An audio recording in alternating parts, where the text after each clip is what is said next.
Good evening to everyone. I'm Dr. Omkar Swami on behalf of Emcure Pharmaceuticals Limited. Welcome you all in this 33rd No Thrombosis session. I welcome all the faculty members and the delegates who are joined across the country.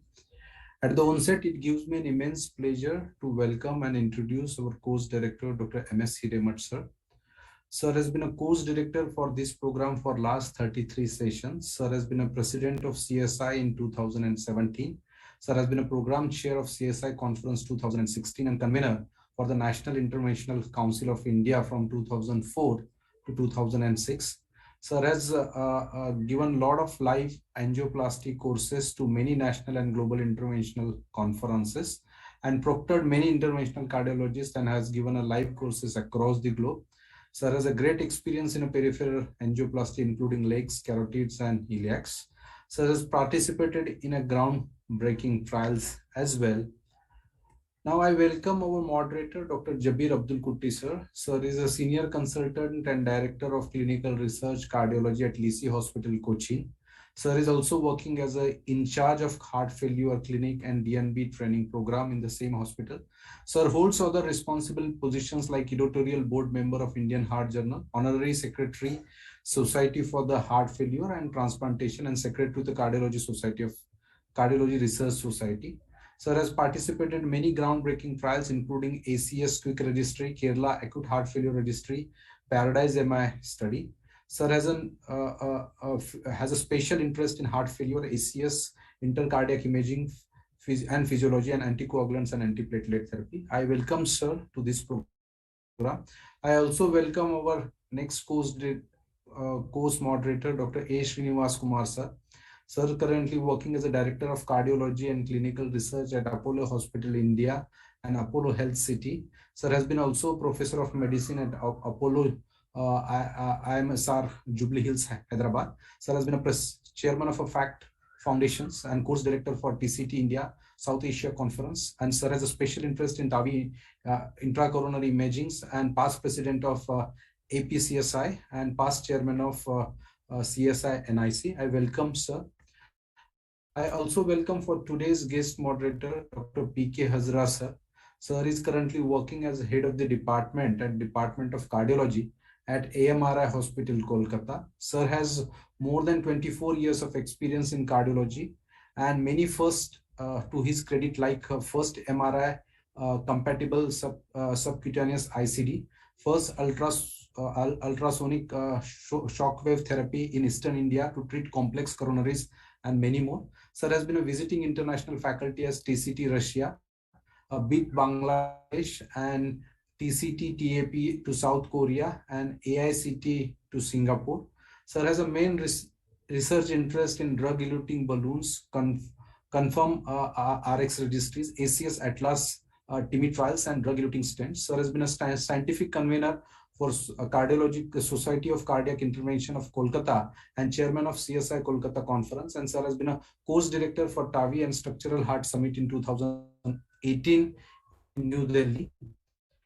Now I welcome today's faculty for the evening, Dr. Samir Kubba sir. Sir is currently senior clinical and interventional cardiologist and associate director and unit head of clinical and interventional cardiology at Max Super Specialty Hospital, Vaishali at Ghaziabad. Sir has also been a director of Mohan Heart Clinic, Mayur Vihar, Phase 1, New Delhi. Sir will be presenting a case of stent failure, how OCT changed the management. I welcome our second faculty today evening, Dr. Sudham Jere sir. Sir is consultant interventional cardiologist and director of Cath Lab at Max Care Super Specialty Hospital, Ahmednagar.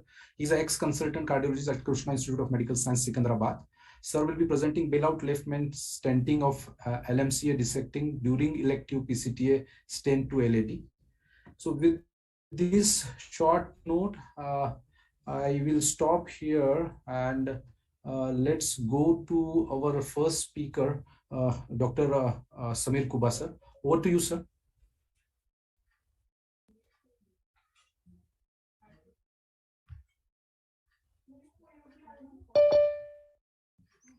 Thank you very much. Are my slides visible?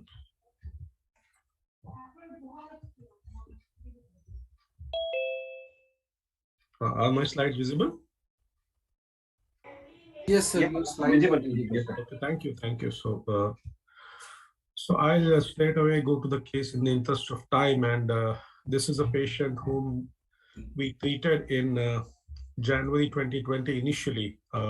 He had an acute coronary syndrome, and he was 54 years of age, and also had a neurological disease in the past, old ischemic CVA, and some neurological deficit, but he was ambulatory and was doing activities of daily living. He had double vessel disease. His LAD and RCA were stented uneventfully. However, he was irregular to follow up, and after 9 months, in fact 10 months, he came to us in the late evening, around 7 o'clock or so, with an anterior MI, and the LV had dropped to 30%, and top I was very high. He was loaded with antiplatelets and was taken to the cath lab, and this is what the angiogram had to show. The left main was long, and the osteoproximal LAD stent showed thrombosis. The circumflex and the ramus were by and large okay, and the right coronary stent was patent. Now, this was a huge thrombus, so we started him on GP2B inhibitor epsiximab and took him up for PTCA. It was very difficult to take a workhorse wire at those stent struts in the proximal part, possibly because of the thrombus, which was resistant and hard. Later on, we came to know that he has not only been a drug defaulter, but also has some history of drug abuse. So what he was taking, we don't know. Anyhow, we had difficulty, but somehow we managed to negotiate a whisper ultimately. And then when I tried to take the thrombosuction catheter, it would not go and would just hit at the proximal part of the stent and come back. At this point of time, I tried to use a balloon, a 2 millimeter New York balloon, and this slipped in easily, but there was some grittiness at the point of entry into the LAD, and I was not very comfortable. To me, it appeared that maybe the balloon is passing somewhere under the stent struts and then going into the true lumen. So possibly the whisper went that way. I'm not sure, but this is what came to my mind at that point of time, considering the feel of the angioplasty and also the balloon and the wire.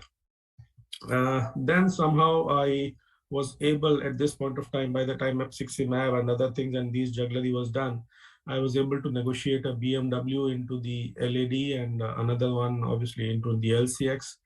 And then a 3 into 8 millimeter non-compliant balloon was inflated at high pressures to establish flow. GP2B was going on. He was already loaded with Brilinta. And so these were under the stent boost or the clear stent live, which we have on our Siemens machine, where we can see the exact part of the stent, and it's a very good imaging technology, which most of the labs now have. And all along the course of the stent, the 3/8 NC balloon was dilated, and some flow did start to come. And then again, it was a resistant thrombus, so we had to weigh the options of doing too aggressive a dilatation and causing a slow flow, no reflow, and worsening matters, versus just to leave it over there. So what I decided was, when I got this flow, the thrombus had migrated distally, the proximal LAD had become clear. There was some haziness at the proximal part of the LAD stent, which you can see in the iliocaudal. What was it? Was it a layered thrombus? Was it some edge dissection that had happened with all these maneuvers? I didn't know, but then I decided to call it a day, keep him on epsiximab infusion because the patient was relatively okay. And then after around 14 hours or so, next day, we decided to do an OCT, and also epsiximab had gone till that point of time, so we decided to see how the artery looks. And next day, the check angio showed us a cleaner artery, and the flow was much better. The distal thrombus had actually migrated even more distally, And we decided to take an OCT run, and this is what the OCT run had to show. So there was some blood. Obviously, it's not a very good image, but it's a clinically usable run, I would say. And you can see here some amount of neointimal hyperplasia, and then that white thrombus in the lumen. And then there are the areas of malapposition in the proximal part, especially at the polygraph conference and the proximal part of the LAD. The thrombus and the malapposition and the EL to EL at that point of time analysis actually made us comfortable to go with a larger balloon at a higher pressure. So I had used a 3 millimeter balloon the day before, and then depending upon the OCD analysis, we now took a 4 millimeter balloon, and this was a 4 into 8 NC balloon at 18 atmospheres, which was dilated especially along the proximal and the ostial part of the LAD stent. And that was the final result, much cleaner, better. And that was the re-OCT which was done. There is resolution of thrombus also. The stent apposition has become better, but some amount of white thrombus still remains. But the result overall was better, and we were more comfortable because this patient is not only a drug defaulter but also a drug abuser, and he still continues to smoke. But this was the analysis of the OCT after doing a dilatation at high pressure with a larger and shorter balloon, 4 millimeter in the proximal LAD. So that confidence came to us only by using OCT.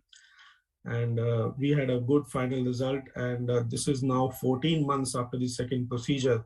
This was done, the stent thrombosis occurred in November 2020, and 14 months clinical follow-up, the patient is doing well. And in fact, his LV has also improved to 48%.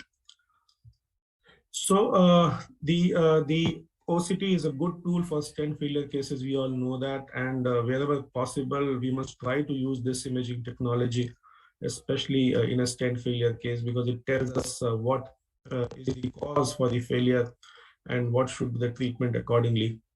And at times it might be worthwhile to achieve a good flow, keep the patient on GP2B3 inhibitors and not do too much jugglery at that point of time, because sometimes in trying to achieve a perfect result, you may land up in further no flow, reflow, and at odd times of the day when you are the solo operator, probably keeping them on GP2B and calling them next day after 12 to 24 hours, as we did in the index case, may be a good option. And we all know from Lumen 3 and so many studies that the final MSA definitely with an OCT guided PCI is much better than an ISO guided PCI. Thank you so much.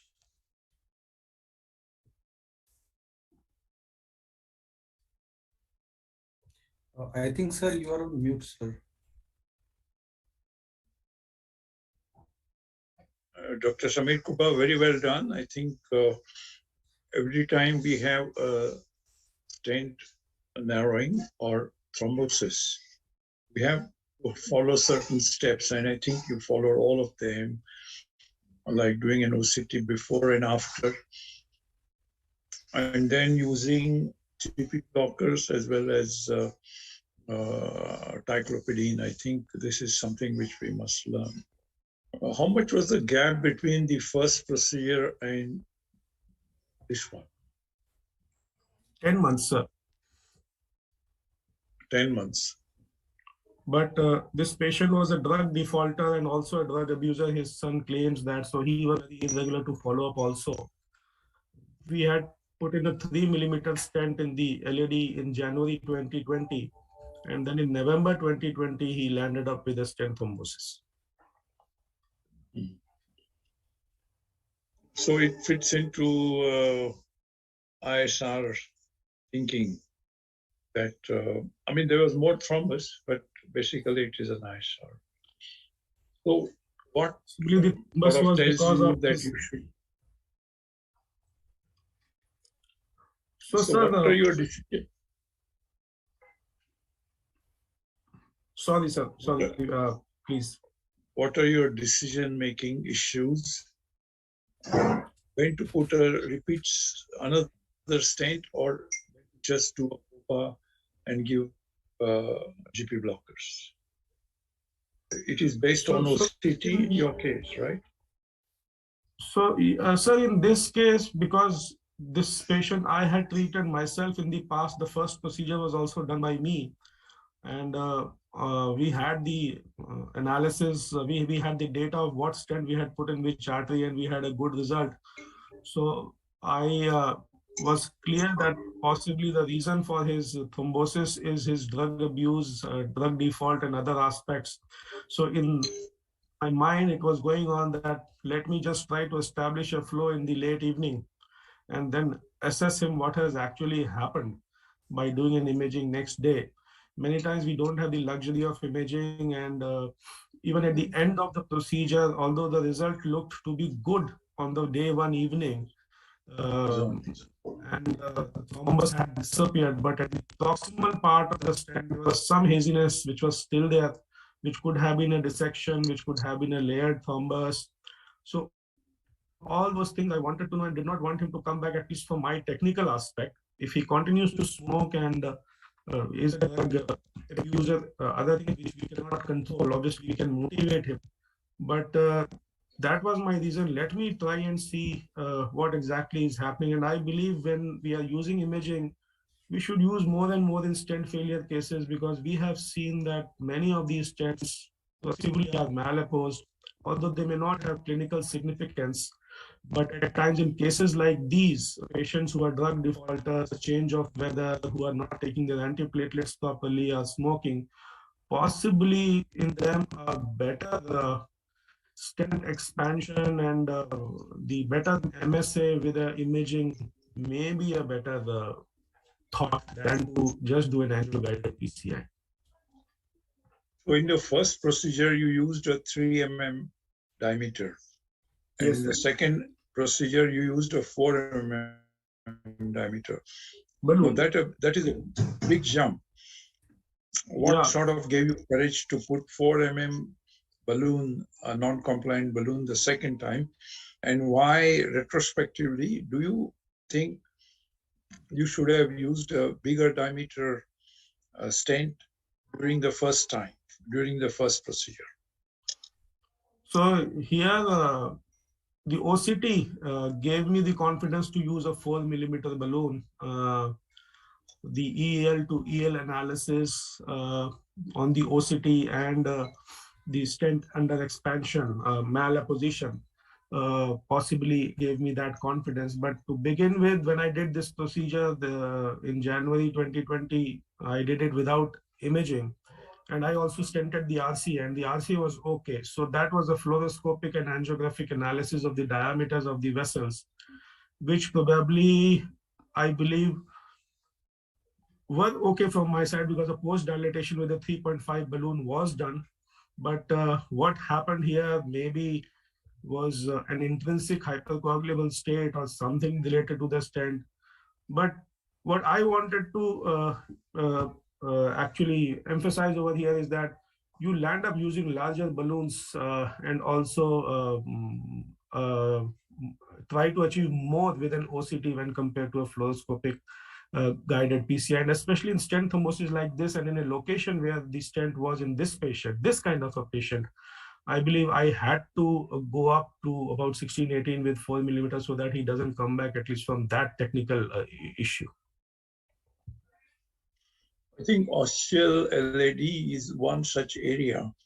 Whatever you do and you feel you've done a good job. I mean, I'm not saying you, but one feels he has done a good job, but still a lot of things can crop up. And that's such a dangerous location. Everybody calls ostial LAD as like squeezing somebody's throat. And that is why I think ostial LAD should be worked upon very well. I guess during the first procedure, you did not have an opportunity to use an OCT, but from this case, I would probably learn that you may be a great operator, you may be using best quality stent, but imaging has its own role, and probably one should image every procedure at the end. Uh, uh, all right. Any other comments from Dr. Jabir, Sir, Dr. Hazra? Dr. P.K. Hazara sir has joined us from the Yeah, Dr. Kolkata. Hazra, you have Just any comments on this? I think it was nicely done. Ultimately, if you have to stay developing thrombosis beyond 1 month, perhaps you have to understand that certain failures not on your pharmacology. So basically, stent failure due to your bad technique, which is very difficult to fathom out now because you do not have an imaging in the first go, I mean, in the first time. So retrospectively thinking, you might have missed a distal age, distal high plaque burden, proximal ostia, as Dr. Hiramat is nicely mentioning.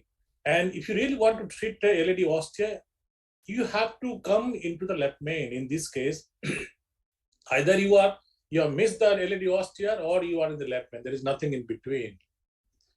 And sizing of the stent is important. So I do not know whether apixaban is still available in India or abroad. I was wondering when it was done, which year. Nowadays, the cangrelor has actually replaced a GP2B3 receptor antagonist, all STEMI ACS patients all over the world. So GP2B3 is not an agent to be used. That is forbidden molecule, whatever situation may be, because of increased bleeding and death rate due to bleeding into the brain. And second is deferring a stent procedure, like you are dealing with acute corneal syndrome, and you have put them on a GP2B3 receptor and you're coming back after 3 days.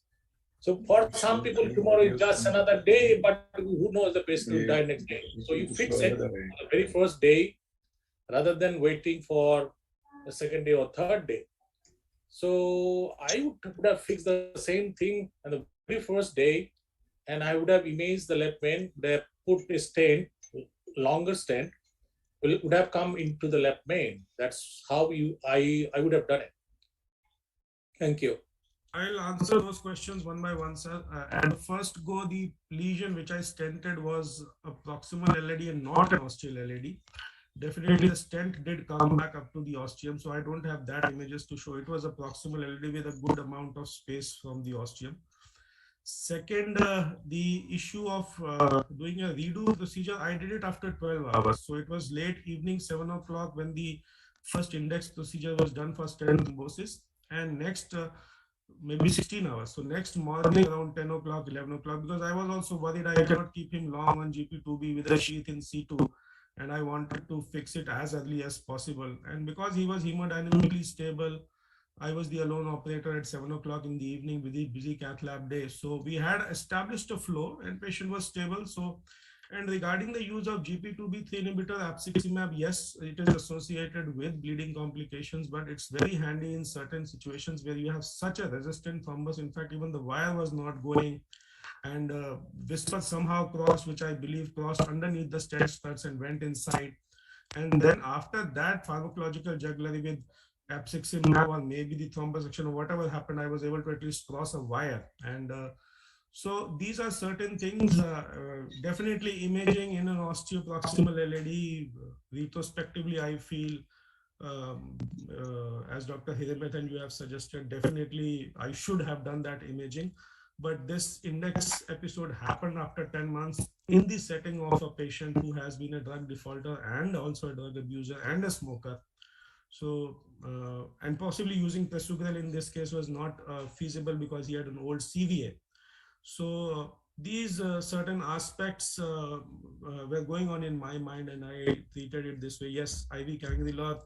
We have apixaban available with us. It still comes in certain situations when there is heavy thrombus. So we prefer it over eptifibatide and tirofiban in heavy thrombotic lesions. Otherwise, we don't prefer GP2B3 inhibitors at all, especially when we have Brilinta and prasugrel.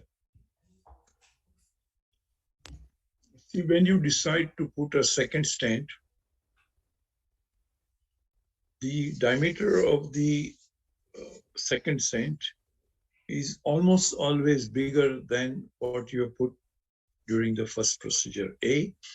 First procedure is done as an emergency, and most of the time the vessels are shrunken. And probably you get a feeling that the vessel is 3.0 when it is actually 3.5.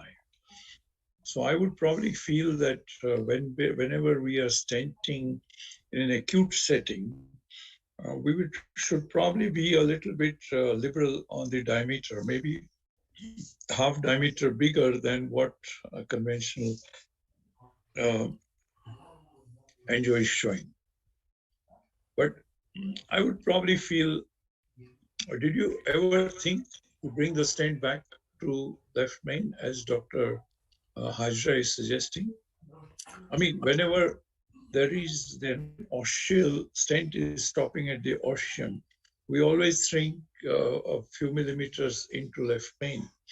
But as you said, the lesion was a little bit inside LAD and not truly osseal. So what you did also is very acceptable. And then I had OCT in my second situation, and there was no dissection proximally. What I was worried at the stent thrombosis index PTCA was that there's something at the hazy at the ostium. And if I did not have imaging facility, maybe I would have stented from left main to the LAD and made it clear. But then I thought I have a close observation and the flow is TB3, so let me do a imaging. So next day, the first thing of my imaging thought was to look for the proximal edge dissection at the stent, which was not there. It was all white thrombus, and which was beautifully demonstrated on the OCT also. So that is why the gap, the duration, like you had about 7-8 months gap between first procedure and the repeat happening. I mean, I would not worry that dissection will present so late. Dissection would be a few days story, like the third day, second day kind of thing. So if somebody is presented at the end of 7-8 months, I would probably feel that it is ISR, more ISR than only a thrombus related to dissection. I'm saying, sir, dissection after ballooning, ballooning the stented segment, the stent thrombosis. Oh, okay. So I went up to 18-20 atmospheres of the 3 millimeter NC, and obviously some amount of that balloon is proximal to the stent. So I was worried about that dissection, which I would have possibly caused during the stent thrombosis procedure in the late evening. But I would certainly agree with Dr. Hajra that when patient with an osseal LAD stent comes back for a repeat procedure, I would next time definitely stent from left main to into LAD. Luckily for me, it is 14 months now after the stent thrombosis procedure. He's clinically doing okay, but with all your experience and due respect, sir, I think I'll be more careful next time, possibly bringing into the left main and doing it. No, I think your final result and OCT double checked is phenomenal. So I think we all must congratulate you for handling this acute stent happening so beautifully. Thank you, sir. Dr. Omkar, can we go to next case?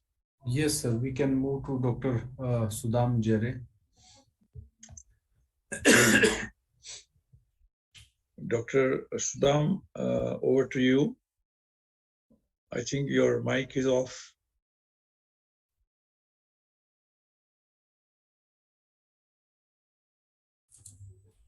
Good evening, everybody. Am I audible, sir? Yes. Yes, very well. I'm sharing my slides.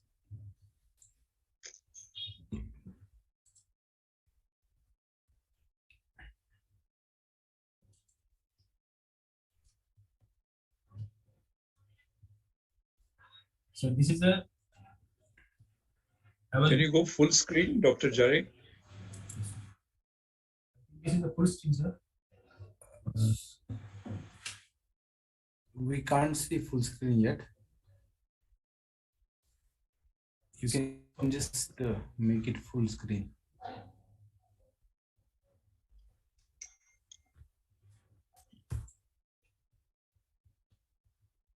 I'm sharing full because it is in this computer it is showing as a full. I think you can unscreen, sir, and then again screen.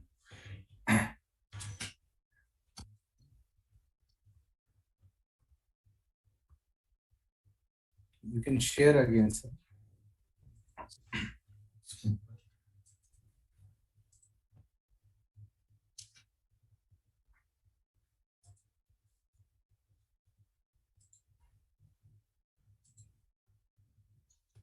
Are you able to see this slide? No, not yet.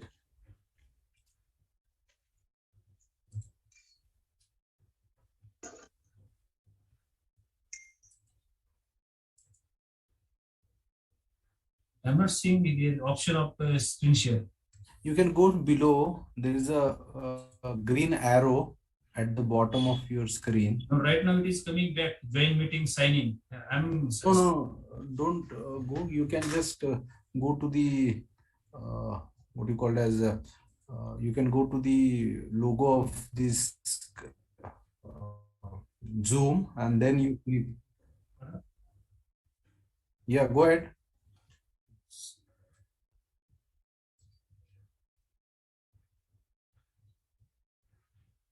Yes. Yes, share screen. Yes. Yes, you click that. Yeah, I'm sharing. Yes.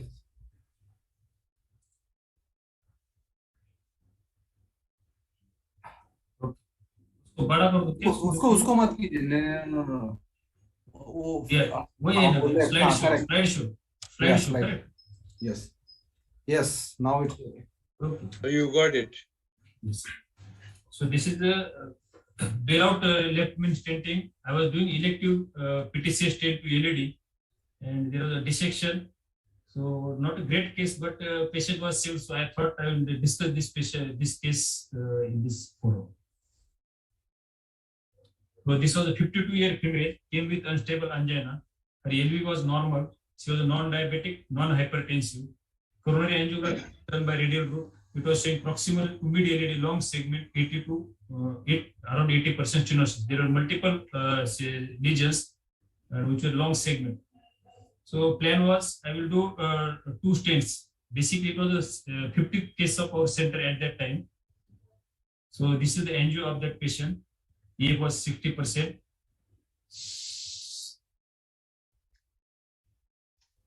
LED proximal and mid, there are 2 long lesions. That is AP powder hue, this is AP canine hue. Before diagonal 1 lesion, after diagonal also 1 lesion. So I decided it was a very simple case. So routine as usual, I took a radial route. This is RAO canine hue, which is also showing long lesion. And there was a landing, a good landing to proximal as well as distal.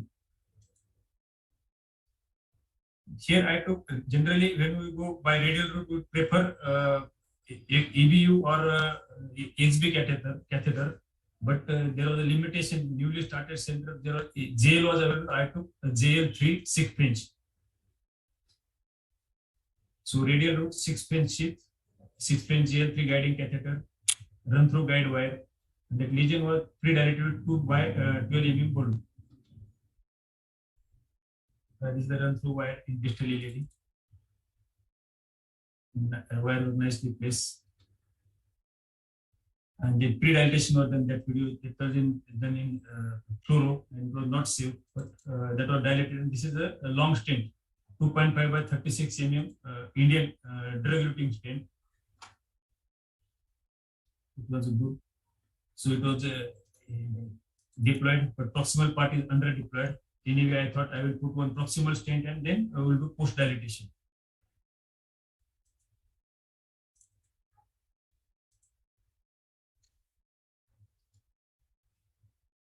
Then proximally, the stent were also not so much, stock was not great. So it was a long stent, 40 mm. So overlap part is long overlap part. But I decided let's go because whatever available, otherwise it was short stents. So it was 2.75, 40 mm long drug eluting stent. It was deployed around 14 atmosphere. Then it was post-train dilated with 2.75 by 15 mm balloon NC at 20 atmosphere. So result was good. I was happy. And then I took this guide wire. At, this result is good, nicely seen. I took guide wire at the tip of the catheter, right? And then post-train balloon dilatation. This design is nice, but guiding is not coaxial.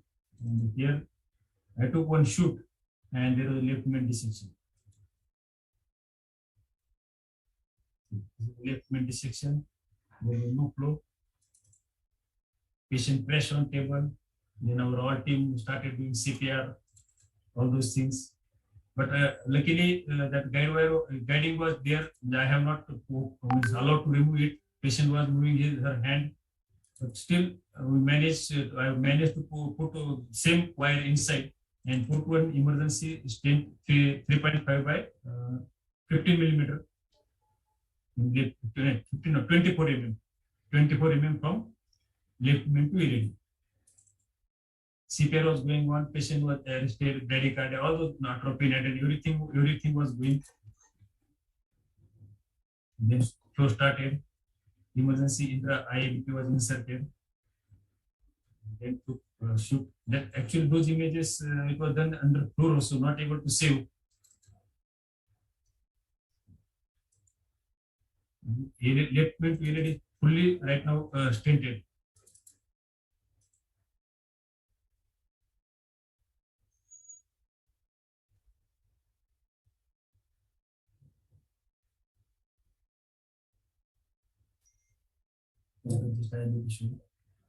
So this was the case. Case was simple, but the complication I had, and that was a tackle. So patient survived. So I just thought I will discuss with senior colleague, seniors, and this will discuss it.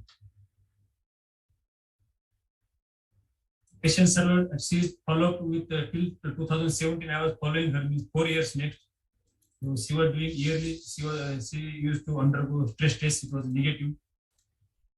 We were not having any imaging facility at that time, so not able to see exactly. It was just bailout process to done the stimulus.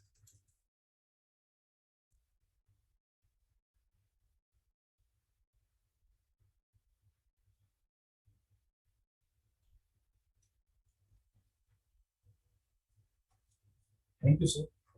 Dr. Saddam, very well done. I think we all face complications, and to realize it on table is very, very important.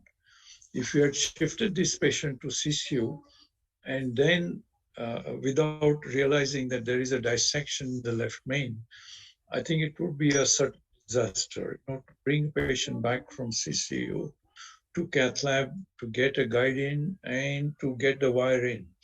I think all steps are extremely difficult and would cost you at least about 20-25 minutes. And then I was actually interested in knowing how you wired the lesion. I mean, your wire was out when you realized that there is a dissection in the left main. Yes. Did you take any special steps, or? I think somewhat luck was in my favor also, sir. Guiding was at that tip of that depth main, and the wire, right. It was J-shaped and it suddenly went inside. So I was happy wire is in, so go ahead like that. I would probably feel that wiring is crucially important. Yes. When you have a left main dissection. You are trying to re-engage your guide catheter, and then to get a wire through. I think all these steps are very, very important. And then once wire is inside, I think you're safe. I think you can put a stent, blow it up as much as you want to, and don't miss the ostium. I think that is another very important issue. So if you want to get the stent to cover the ostium and maybe float one step outside into the aorta, I would probably do that. And for that, we need to take LAO 30 and cranial 30 degrees. I think that shows the stent ostium, I mean the left main ostium and the aorta relation very well. And then you can project it back towards aorta, 1 millimeter. And then that is how you are covering the dissection extremely well. But I think you had a nice results.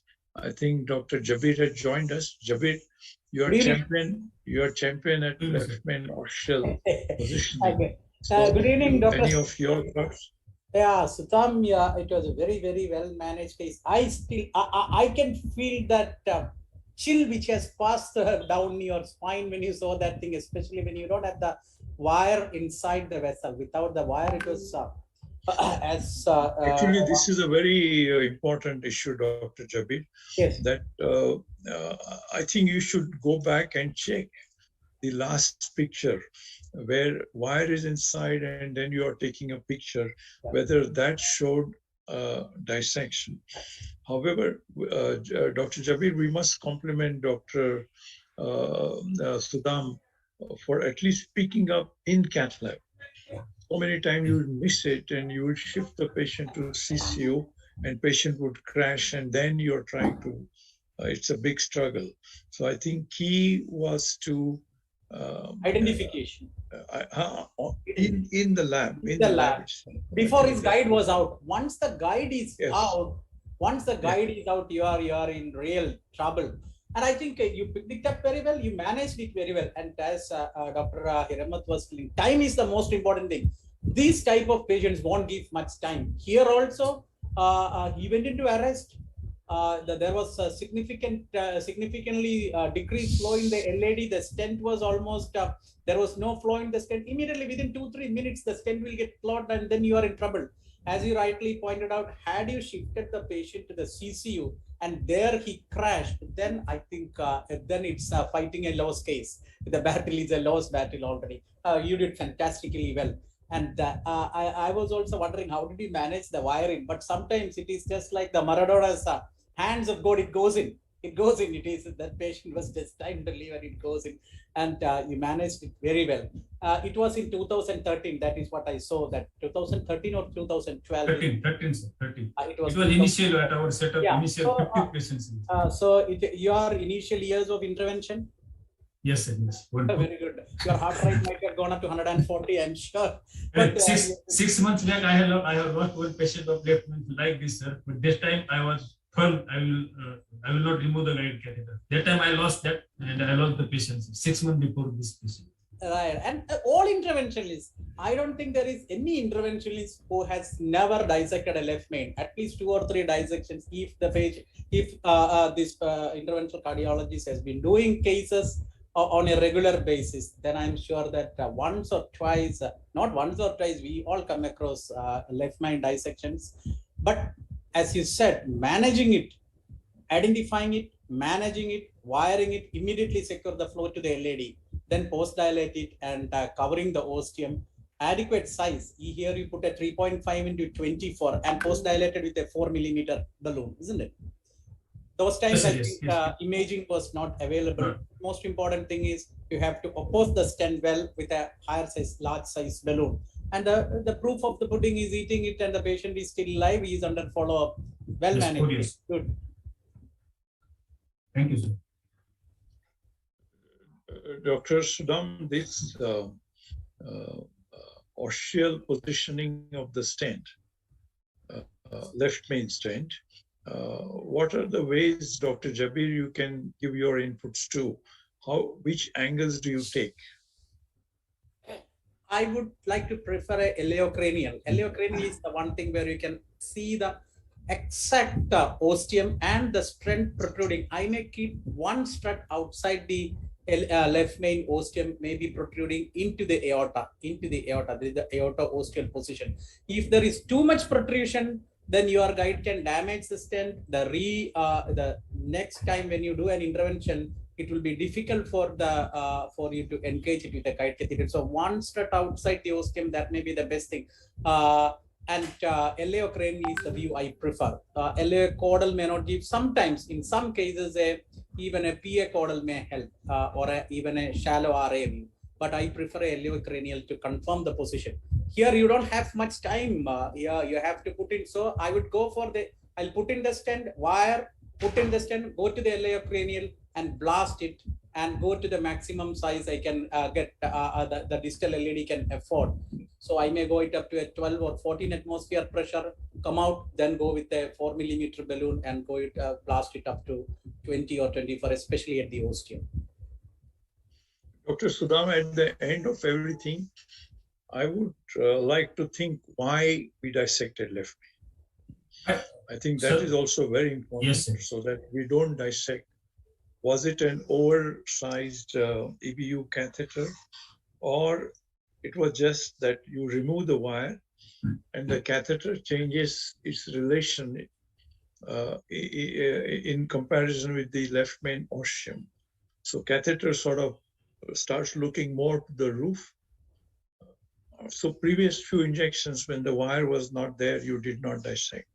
But it's the last picture which dissected. So probably the relation of the tip of the guide catheter with in relation with the circular left main is probably different. And then you use injection force.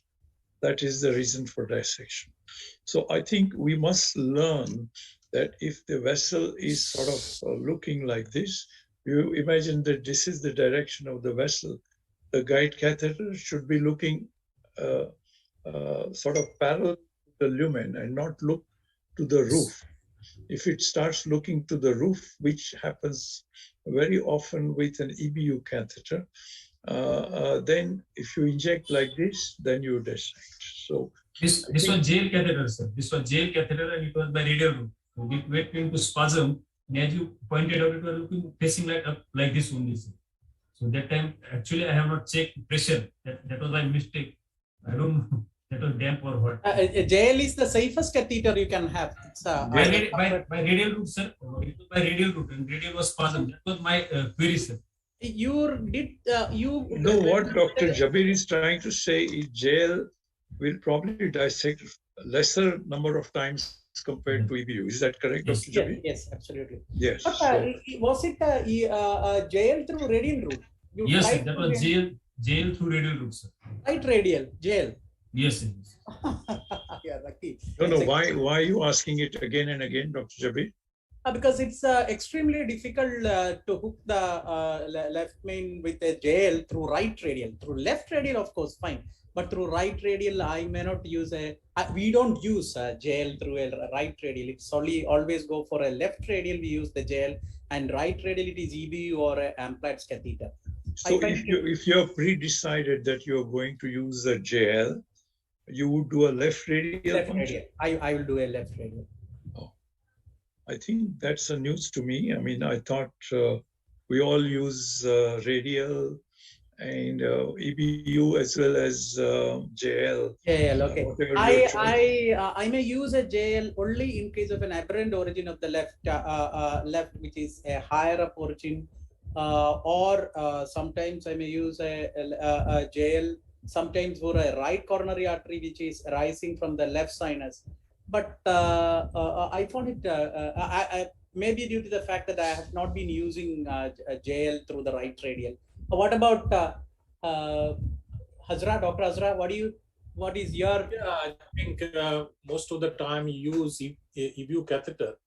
I was wondering, JL catheter, BMW, and dissection of the left vein, and a long stent from your proximal LED to the distal LED. Probably the left vein was diseased, number one. And number two, when he pulled out the long balloon, which is a 40 millimeter balloon in the LED, that is the time actually that actually caused the dissection of the left vein while he was pulling out the balloon. Maybe he has not recorded it and he did not check the blood pressure. No, Dr. Hajar, I would feel one step further. Like you pull out the balloon, you're still okay because he has pictures with the wire in, and that those pictures are good. Only when the wire comes out and he goes for the last picture. Dr. Sudham, you can correct me if I'm wrong, but that's the time, the last one, without wire is the one which gave dissection. Yes, yes. Last one, sir. Before that, the pictures are okay. If you want. Yes, they are good. Yes. So Dr. if Sudhanta, your wire is there inside, if your wire is there inside, it it's can very unlikely to have a dissection with the gel catheter. Probably you already caused dissections, and because of the pool, because of that manipulation of the balloon, difficult, maybe sometimes difficult, and you have said there was a spasm in the radial artery. So you actually try to pull out the balloon with the chart. Maybe that has caused. That is my intuitions. And nowadays we do not use BMW wire because it's very difficult to go underneath dissections with BMW wire. And you can just penetrate go into the true lumen. So it is very difficult to penetrate the false lumen and go into the true lumen with the cyan blue wire. So if you have ostial dissection, this is a retrospective thought. That's why BMW is out of my lab. Can you, Dr. Hazra, can you explain again why you don't Okay. use BMW? BMW, the weight and the tip load is much higher than the cyan blue wire. So cyan blue is much more softer wire, safer wire to go into the coronary artery. And if you have a more resistance, then BMW, like you are going with the Gaia 1 in a dissection, you can penetrate the intima and can go to true lumen. Whereas if you put a cyan blue, I'm comparing BMW with like Gaia 1 because it has a more higher tip load. And the cyan blue is much safer wire. So tip is much more forgiving for, it's very difficult to enter into the true lumen from the false lumen with the cyan blue. You can feel that it is buckling, but BMW may not buckle. Most of us, I think Dr. Ramat may also be having the BMW as the workhorse wire, isn't it? Are you using the BMW as the workhorse wire? Absolutely. Yes. But I'm not very familiar. So, we may use Neon Blue, but not as frequent as we use BMW. Our workhorse wire is BMW. 90% of the case we are doing with BMW. No, I use a lot of hypercoat. So these are all Pilot. very slippery wires. Yeah. And but these days we are getting away from this because when you use OPNNC and go to pressures like 40, 45, and 50, the balloon grips the wire. And when you are trying to take the balloon out, you can see the wire is also coming out. So we try and inflate again, probably try to make the wire slip from inside the lumen of the balloon. But there are a couple of times when the wire did come out and we had to rewire. So I'm probably thinking that whenever you are wanting to use very high pressures, calcified lesion, you're done a this thing, then you're putting long stains, I would probably use a wire which is not a hypercoat wire, and I would probably stick to simpler BMW. In fact, there have been times when I feel BMW will not enter or will not cross because of tortuosity. So I first take a slippery wire, it goes through all the bends, and then exchange it to a BMW because I want to use high pressure balloons and so on. These are some of the tricks, because having spent a lot of time on wiring, you don't want to ever lose the access to the vessel through the wire. So even this case, The best wire for high pressure balloon is a Grand Slam. It's not BMW. Yeah, Grand Slam. That I also agree.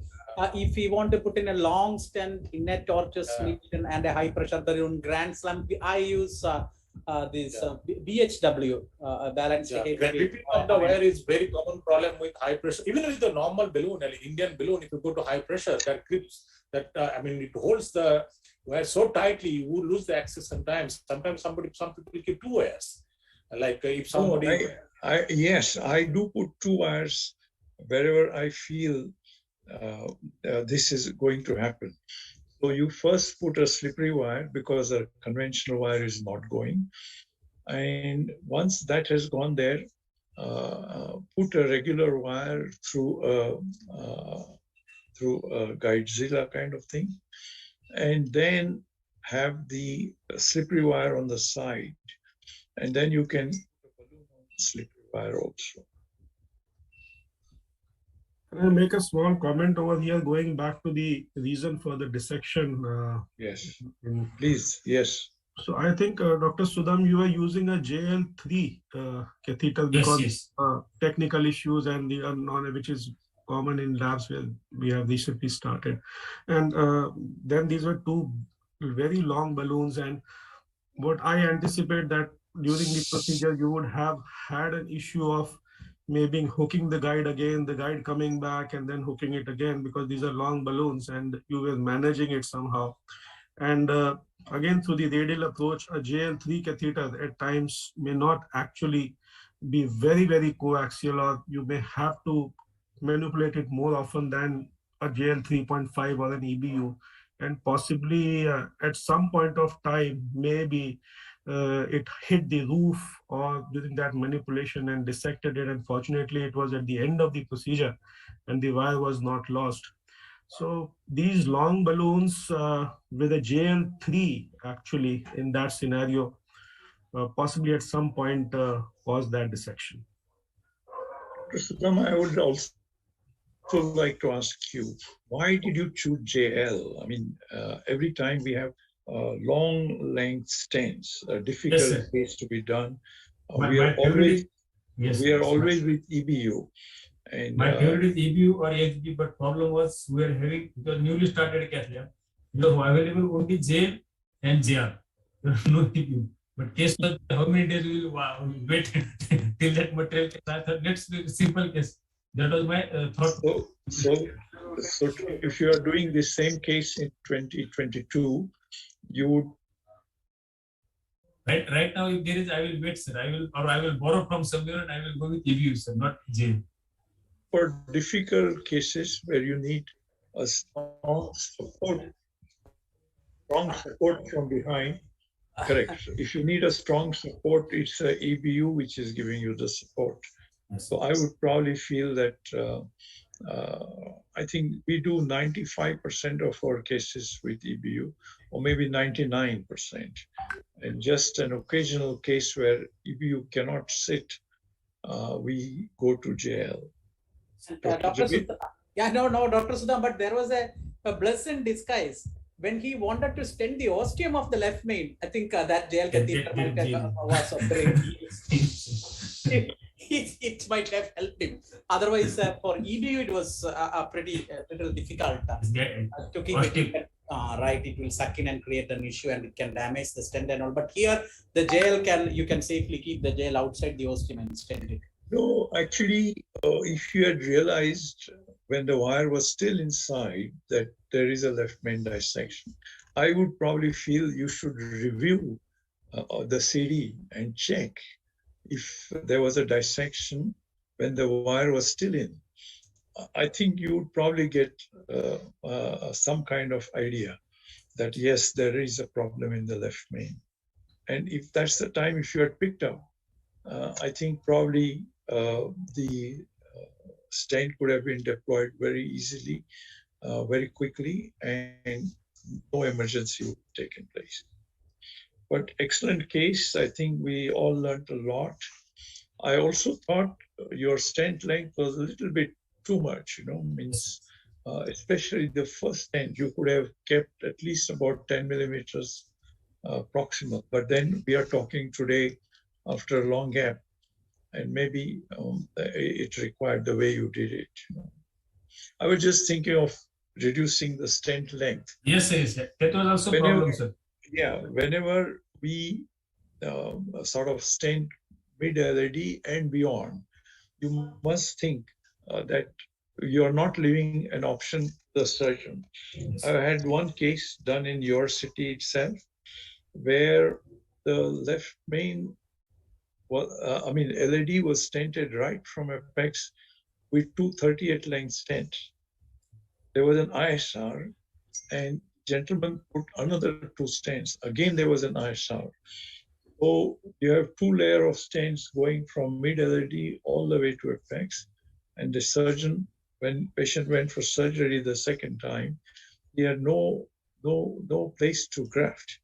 So he just grafted the diagonal, and whatever benefit from that diagonal you would get.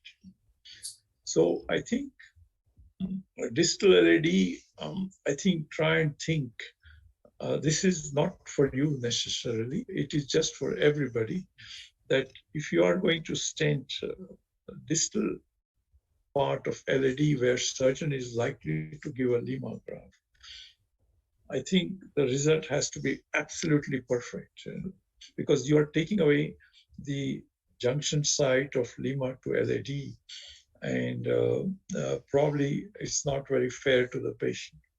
Also, we have to think that a patient would progress. Today, he doesn't have an ISR, but patient would develop critical disease in the stented LAD just as a part of atherosclerosis, which we see pretty often these days. So you must try and keep some space for the surgeon to graft the LAD. Dr. Hazra, you would probably agree on this, what I said, Yes, or yes. that keep a space for the surgeon for future graft. Of course. Yes. Okay. Dr. Onkar, we go to the Dr. Hazra's presentation, or somebody else also is there? No, sir. We have completed the faculty's presentation. Maybe Dr. Hazra sir decided to share some slides. Dr. Hazra, Yes, over thank to you, the sir. excitement. The title says Pulse of Wisdom in Complex Coronary Artery Disease. Neither have too many pulse or too much of wisdom in comparison to Dr. Hirmat or Dr. Javid. But what I have learned over years, I would like to share in a very brief time. You know, it's a radial, I'm a radialist, so I never give up until unless it's very severe spasm and until unless my papaverine did not work. And most of the time, I am able to pass even 8 French guiding catheter through the radial artery over a mother and child thing, or I do not use the bad technique. BP cup is the savior most of the time if you have any complications like bleeding. So, Dr. Hazra, can we? Yeah. Can you? Dr. Hazra, can you tell us a little bit more about taking an oversized catheter through radial? Are you going? You have some slides subsequently, or no slides? No, sir. Over like standard is a 6 French and 7 French. 7 French. A 7 French is the maximum we take. But you said 8 French also. 8 French. How do you take 8 French? It has to be very tall and quite good structured man and good size of the radial artery of the arm. So you can guess, and sometimes it comes as a surprise. So what you do, you put 8 French this sheath, and on 8 French guiding catheter, you take 6 French pigtail or anything which protrudes beyond the guide. So take this on 3-5 wire, and you will slowly push this. If you have a spasm, you can use papaverine. Once you give papaverine, we do not use nitroglycerin or any other cocktail nowadays. You always use papaverine. So 30 ml, 30 mg, the 2 ml papaverine sometimes you can use, and artery actually opens up with papaverine. So papaverine should be kept in the lab. Second, once you come out, while you are coming out, if you see that while going you have produced a dissection as a hematoma, most of the time it is self-sealing, and the BP cup you can apply later on or during the procedure, which will prevent a hematoma formations. Now, pressure check. Female patient is always a troublemaker, and a female you can give sedation. Newer drug like Cangalor has replaced my GP2B3A receptor antagonist in STEMI.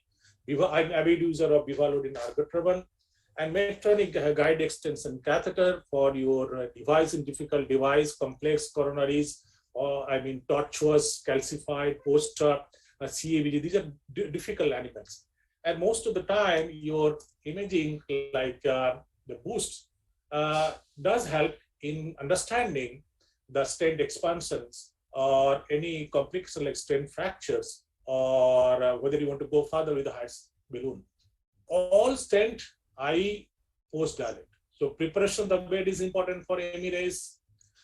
The post-dilatation is also important. Some people say 15 millimeter stent does not require post-dilatation, but if you see that on imaging, it is not properly dilated. On stent boost, do not.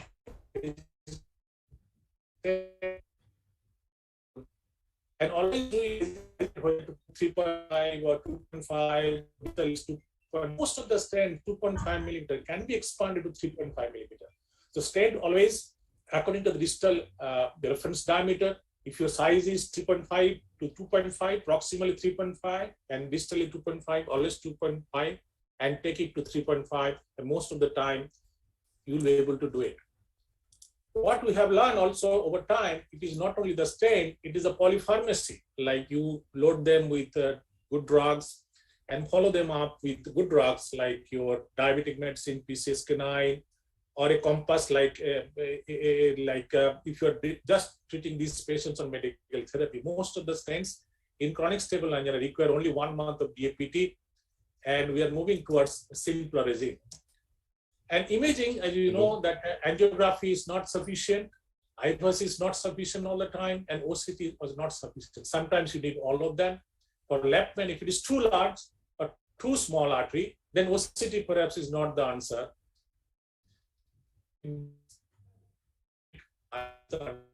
Too small, you can choke this artery OCT while you are injecting dye continuity.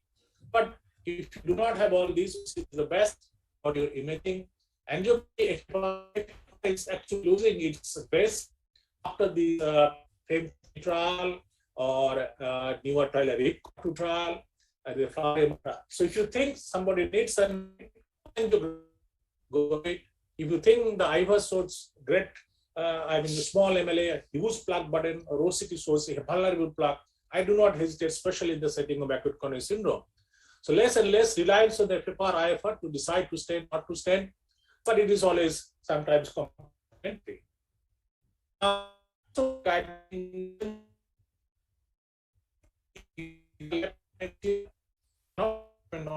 only one one can give an access to the left brain OCT. So OCT is actually not the ideal image of choice in the. I still want to go ahead, and you have started with the GEC guide extension catheter. Perhaps the last few millimeters is radio opaque, 10 millimeter, and you can go ahead with your OCT. We have also learned over years the thinner is better. The Emirates is 100, and you also you must also know that the Giant series 10, Giants Prime, Alpine, Expedition, Sierra, these are all 81 micron, whereas Synergy from Boston 4 millimeter is 81. 4 millimeter is 81. If you go to 2.25, 2.75 Synergy stent, Megaton stent, it is 74 micron. So the thickness of the stent varies from the sizes, but the Giant stent is the only stent where the sizes do not vary from V to prime, prime to Alpine, Alpine to Expeditions, or even in Sierra. The Sierra is 41, Onyx is 81. We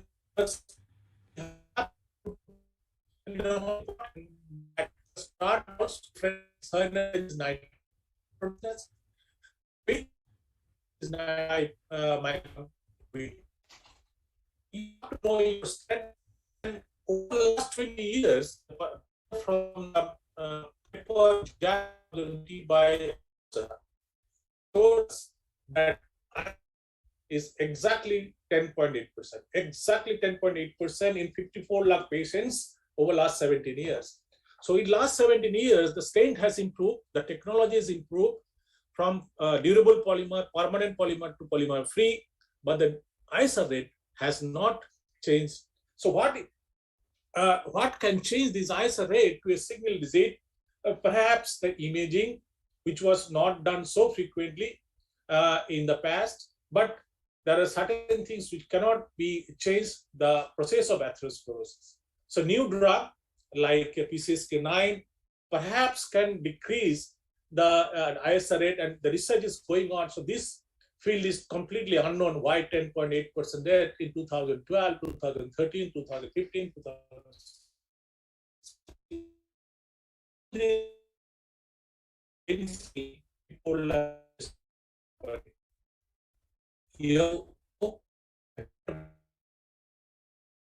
Here, but can't see. And some are like easily available in our country. We are having more and more choices. Like Turnpike, you also know that some are working as a channel dilator, some microcatheter. If you rotate too much, antegrade or retrograde in one direction, you can break. And this notorious is Caravel in CTO. So you have to understand the microcatheter, which behaves differently from generation to generations and company to company. You have to understand that certain lesions cannot be crossed with simple microcatheter. Now these angled microcatheters are available, but like this 90 completely. So you have to understand which type of microcatheters. Basically, what you put a wire inside while so these microcatheters difficult to take out by Nanto technique. Is best to take out by your balloon occlusion or balloon trapping in the guiding catheter, unlike your fine cross. So this microcatheter behaves differently, but it is useful in difficult entry. You have to understand that the guideliner or your GEC, they have a different internal lumen. So if you are using higher size rotor bar, then perhaps you have to use higher size of your the guide extension catheter. So rotomats, like you know what type of guiding you must take if you are increasing on a bar size. But in India, I have not seen people using 2.25, 2.3, or 2.5 bar. Most of the time, it is 1 bar, 1.5 or 1.25. Some people use the aggressive. Those are very senior like Dr. Hirama. They still use higher size of bar for maximum reductions of the plaque burden. When you're actually dealing with very difficult lesions, do not bring a knife to a gunfight. Basically, you have to be very tough with your guiding support, which is very, very important, like your wire and you have to understand that you are actually traversing a long distance, and this guiding is very, very important in anomalous coronary artery. So this anomalous coronary artery is very easy to do the angiogram if you're doing angiogram on the radial route. But if you really want to go ahead with the interventions, if you take out your guiding, especially in the right, the same guide which can engage the right coronary artery normal origin may not get engaged, because right radial artery angiogram cannot give you any clue until unless you go into the image of the coronary thoroughly. So what I'm saying, most of the time, the Tiger catheter can hook any anomalous coronary artery, but doing an angioplasty with your guiding is very important. So most important is the guiding. Whatever complication you have seen so far in the dissection because of the guiding. So you have to choose your guiding. From right radial, you take 0.5 plus. From the left radial, it is exactly like femoral. And most of the time, it is EBU. Do not hesitate to take Amplazer series, because this right coronary artery may be sometimes very difficult to engage in certain cases. So know your stent, know your microcatheter, know your support system, know your internal lumen, and always try to bring the best catheter, soft tip, best wear, which is less traumatic, like Cyan Blue in my lab, best drop, and best guiding extension with good internal lumen, best microcatheter, the best stent, which is much more pushable, visible, trackable, like Onyx, and you have to reduce the volume of calcium. There are newer methods. This IVL is the newer one. Simple cracking may not work sometimes. IVL, go with your 1:1 sizing of the balloon, multiple cracking, and volume reduction by the rota. Sometimes you combine with laser, rota plus IVL, IVL rota, rota IVL. this kind of combination parameters we can do. You have to know your side branch. Distal crossing, most of the side branch are this technique, bifurcation technique, except decay cross. And you have to know that OCT can help you in distal crossing. Most of the time, whatever suits you, whether it is decay cross or culotte or provisional, go with that. But in our group of hospital, we always practice one type of bifurcation stenting, like decay cross. In my hospital, some people prefer the tap technique in the hospital. Some people are very, very familiar with the culotte technique. So what I'm saying, learn one technique to the best. And perhaps if you keep on doing that same technique again and again and again, you'll be a master, and it will take less time and can prepare the eyes of the technician, eyes of your fellows nicely. So always protect. And if you have side branches more than 73 millimeter length, more than 2.5 millimeter diameter, supplies 10% of the myocardium. The bifurcation technique and the controversies, which one is the best, is still evolving. POT was introduced in 2010, and POT is the European thing. It is not being practiced much frequently in US, but in our lab, we always try to do POT as much as possible, a larger size of balloon. The angle of the side branch is important. If you are doing a tap technique, how much protrusion will be there? It all depends on the parent branch and the side branch diameter and all the angle. This angle can also change once you put a web, and this angle can, the estimation of the angle can vary from your imaging angle, like yellow caudal will give you one type of angle, RA caudal will give one type of angle, and RO cranial will give one type of angle. So this angle also varies. The parallax you have to understand, like a tower. So we are learning more and more on the angles and diameter. Like twilight stents, these are the stents. Now there's not much of difference between two types of stent. Durable polymer ES, the Giants series, Promas series, and you have Onyx series at Endeavor. Rest is almost, I think the 33 type of stents is rest is BPDS. There's not much of difference between these type of stent nowadays. So once you put these stents in chronic stable angina, DAPT shortens. Perhaps now the time comes from your COMPASS trial for further therapy, like your rivaroxaban. And this primary angioplasty, most of the time it is stage PCI nowadays. A lot of studies, they are just based on angiography. This is complete study, purely 99% based on angiography. Flower MI did not take help of, they said there is not much of difference between FFR guided and angio guided. So most of the time it is angio guided. There are some studies which are FFR guided. In shock, even in shock, do the culprit artery. Before discharge, you can take this patient back in the lab and you can fix. So it is staged multi-vessel PCI, not on the same day zero, because you do not know the creatinine, and you can wait for 2 or more days once you fix the culprit artery. Cardiogenic shock is also evolving in India, and you have to understand there are different types of cardiogenic shock. Do not hesitate to put IBP in a patient who has got large MI, who is developing shock, knowing the right heart, knowing the volume, knowing the left heart. Take these parameters nicely before putting the MCS.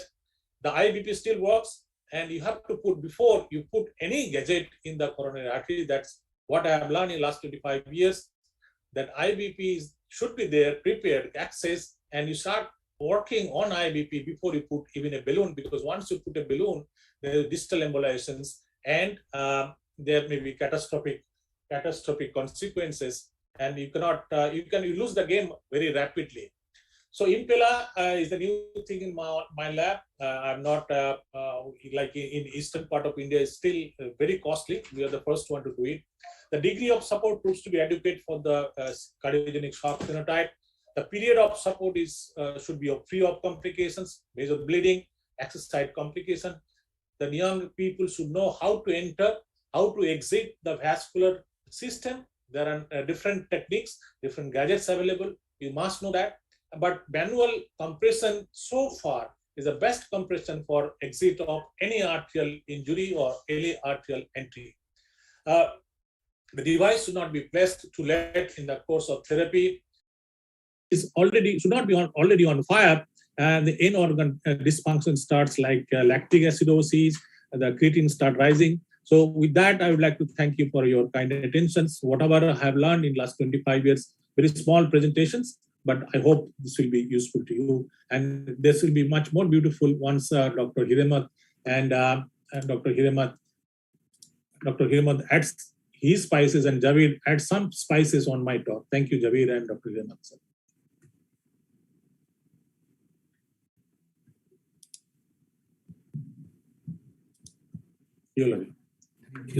Thank you very much, Jabir sir, Dr. Jabir sir, for your final comments before we end the program. It's a fantastic thing that Dr. Azra has presented. I think he, through maybe within 20 or 25 slides, he has shown his entire experience and journey through the interventional cardiology, where he has looked at the different gadgets, especially these hardwares are so important.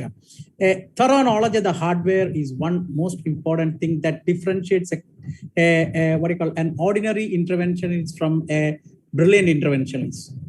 It's the hardware, because that helps you always. If you know the correct hardware, when to pick up, when to use which hardware. I think he has shown all these things. And most important message what I have learned from this thing, or to the youngsters, is overall the stents have improved. It's the DES, first generation DES, second generation DES. How much can we improve the stent? But despite all these improvements, as he rightly pointed out, the ISR remains at 4%. Then what is it?